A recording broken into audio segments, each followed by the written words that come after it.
Stonehenge was built at the Salisbury Plain in England about 5,000 years ago. The diameter of the circle is 97 feet, and the height is 13 feet 6 inches. The first monument at Stonehenge was an early form of henge monument. The prehistoric people buried their cremated dead here. Many types of borders and stones were used to build Stonehenge. 56 Aubrey holes, which were dirt pits, were added inside of a circular ditch to hold rubble, bones, and cremated bodies. The first stone circle was constructed at around 2500 BC.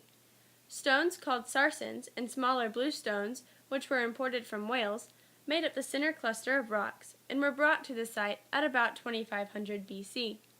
Around the horseshoe is what is left of the outer circle. There were about 30 stones when it was being built, but through the years many have fallen and a few upright stones are missing from the site. They used blue stones in the circle and inner oval. They have holes and seem to have been shaped to fit together. The stone settings at Stonehenge were built at a time of great change in prehistory. The economy was growing, and new means of metalwork and pottery were occurring. Stonehenge was growing during the Bronze Age, and some of the markings on the stones seem to lead back to carvings of daggers and axes.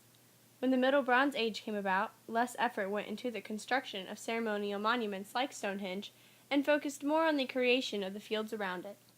Since 1897, Army training began occurring in the area. The bombing and training drills had a large impact on the area around Stonehenge. They built barracks, firing ranges, airways, and some railroads, all of which are now gone. Some pieces of Stonehenge were demolished as well. When roads and railroads began to come up, many people came to visit, but because of liability concerns due to the unstableness of the monument, many people stopped coming. The last stones were consolidated in 1964. The monument belonged to Cecil Shub for 3 years before he decided to give it to the nation in 1918. In 1927, the National Trust began buying land around Stonehenge to preserve it and restore the grasslands.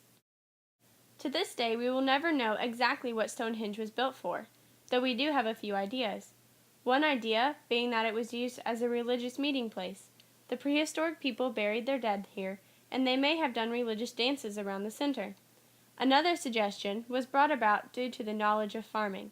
They may have built Stonehenge as a sundial or sun clock and used the shadows it created to tell the time and seasons. Both of these are very important in farming practices. Stonehenge is known as the greatest megalithic monument of the Neolithic era in Western Europe. It was also one of the last.